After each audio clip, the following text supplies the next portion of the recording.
your Alaska Link weather for Fairbanks and the interior. The beautiful blue skies were taking a hold of the interior, allowing for that blue sky here to match up with those white-capped mountains. Now, we are going to continue to talk about this blue sky continuing here as we head into the end of the week. By Friday, we may be a bit cloudier as we're going to be watching some stronger moisture lifting through portions of the southern portion of the state, extending some cloud cover locally, but still looking at a really pleasant weather pattern, dry conditions. And we'll see that we're even noting that as we're going to stay seasonable here for the end of the week, there is some warming into next week. We are watching for even some near 70-degree high temperatures possible. With that kind of warmth next week, we are noting that there is a slight chance to talk about some showers and a few thunderstorms possible. So getting to definitely this summertime feel, especially with the longer amount of daylight that we are working with in this warmer temperature trend.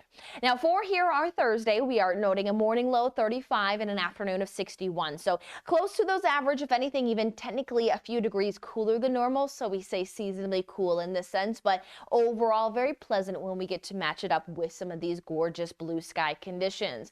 A little drop there of rain noted as there is some energy from the south that's going to try to pull some of that moisture in, but again, the chance for that is extremely minor. More what we'll be noting for the afternoon hours is battling another round of some of those stronger winds. Going to stay a bit on the breezy side with this pleasant sunshine, so it may look nice out the door, but then you may turn the corner and be battling some of these stronger winds. As we'll note that the local Fairbanks area is going to be with some of those 25-mile-per-hour wind gusts, but then we also note it there for Delta Junction, Denali National Park, Nenana, Circle, really much of the region, all noting at least some of those 25 to 30-mile-per-hour wind gusts. So breezier, similar to what we've had here for our Wednesday in place as we work into times of that sunshine, but then we will be easing those winds here as we head our way into that weekend forecast, where the weekend is where we will start to see that as we light up some of those more northwesterly winds that will help to warm up those temperatures at the surface, and we're going to trend towards those upper 60s.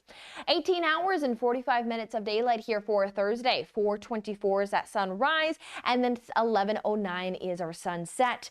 We will note that temperature-wise, we're climbing towards those 60s there for Nenana as well as Fairbanks. Circle at 53, Tanna Cross at 52, Healy around 54. Now Friday, we will continue to see that we have still those seasonable temperature trends, but we're watching some of that energy starting to lift in. There's going to be a lot of weak embedded waves sliding through, and it's even going to have some potential to move through our local region. So we can even see for some of our western communities to our eastern communities, do we have some cloudier skies, some spotty showers, but then we'll note that with each of those waves, we do start to trend those temperatures upwards as we'll be climbing towards those upper 60s into next week and keeping an eye on that warmth to fire up a few rumbles of thunder.